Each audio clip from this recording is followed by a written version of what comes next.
patuloy rin ang pagkanbas ng mga boto sa Cotabato City. Naroon po si Efren Mamak ng GMA Regional TV. Efren, kumusta dyan?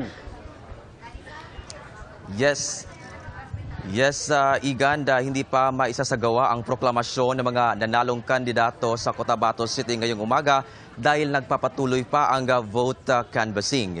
Ayon kay Attorney Dindo Maglasang, election officer ng COMELEC Cotabato City, meron pang 14% ang di pa nakapag-transmit ng vote result dahil nagkaroon ng problema sa transmittal dulot ng mahinang signal at iba pang technical error. Dahil dyan, isasagawa ngayong umaga ang manual upload ng resulta mula sa mga USB nito. Samantala, nagpapatuloy pa ang pagtanggap ng mga election return mula sa mga polling center sa Cotabato City. Mapapansin din natin na may mga PNP personnel na kabilang sa pila na nagsasubmit. Ayon sa COMELEC, may mga PNP personnel kasi ang naging special electoral board sa araw ng botohan, lalo na sa isang barangay na naitalang may kaguluhan. Ito ay ang Rosary Heights kung saan may naiulat na putukan itong linggo. Rosary Heights 10 po yun. Sa ngayon, inaalam pa ang kabuuang bilang ng mga PNP personnel na naging special electoral board sa Cotabato City.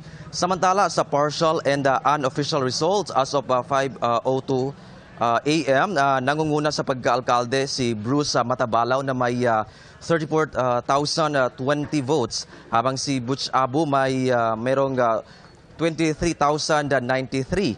Sa pagka-vice mayor naman, lamang si Joair Madag na may 78,755 votes, habang si Datu Bimbo Pasawiran ay may 25,672 votes. Mula rito sa Cotabato City, ako si Efren Mamak ng GMA Integrated News.